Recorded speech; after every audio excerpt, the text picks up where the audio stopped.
अस्सलाम वालेकुम। इश्क़ रसूल सल्लल्लाहु अलैहि वसल्लम का अजीब वाक़या।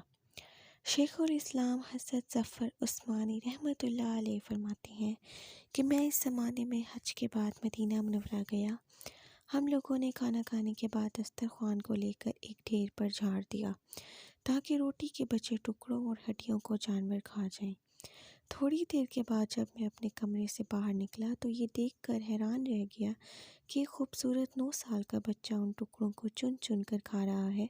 मुझे सख्त अफसोस हुआ। बच्चे को साथ लेकर क़यामगाह में आया और उसे पेट भर के खाना खिलाया, क्योंकि मैं ऐसी हस्ती के शहर में था जो गरीबों का वली और ग़ुलामों का मौला था। मेरे इस बर्ताव को देखकर बच्चा बेहद मुतासिर हुआ। मैंने चलते वक्त उससे कहा कि बेटा, तुम्हारे वालिद क्या करते हैं? उसने कहा, मैं यतीम हूँ। मैंने कहा, बेटे, मेरे साथ हिंदुस्तान चलोगे?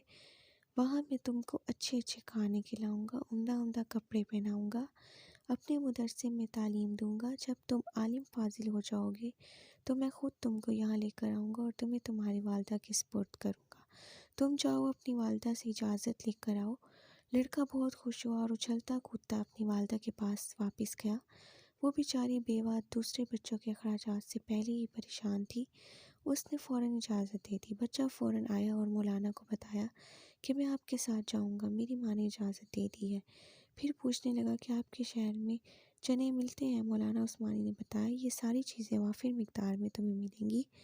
मौलाना का बयान है कि मेरी उंगली पकड़े पकड़े मस्जिद नबवी में वो मेरे साथ आया, सरकारी दो आलम सल्लल्लाहु अलैहि वसल्लम के रोज़े मुबारक को देखा और मस्जिद के दरवाज़े को, और पूछा कि क्या बाबा, ये दरवाज़ा और रोज़ा भी वहाँ मिलेगा? मैंने कहा कि बेटा, अगर ये वहाँ मिल जाता तो मैं यहाँ क्यों आता? लड़के के चेहरे का रंग बदल गया। मेरी उंगली छोड़ दी। बाबा, तुम जाओ, अगर ये नहीं मिलेगा तो मैं हरगिज़ हरगिज़ इस दरवाज़े को छोड़कर नहीं जाऊँगा।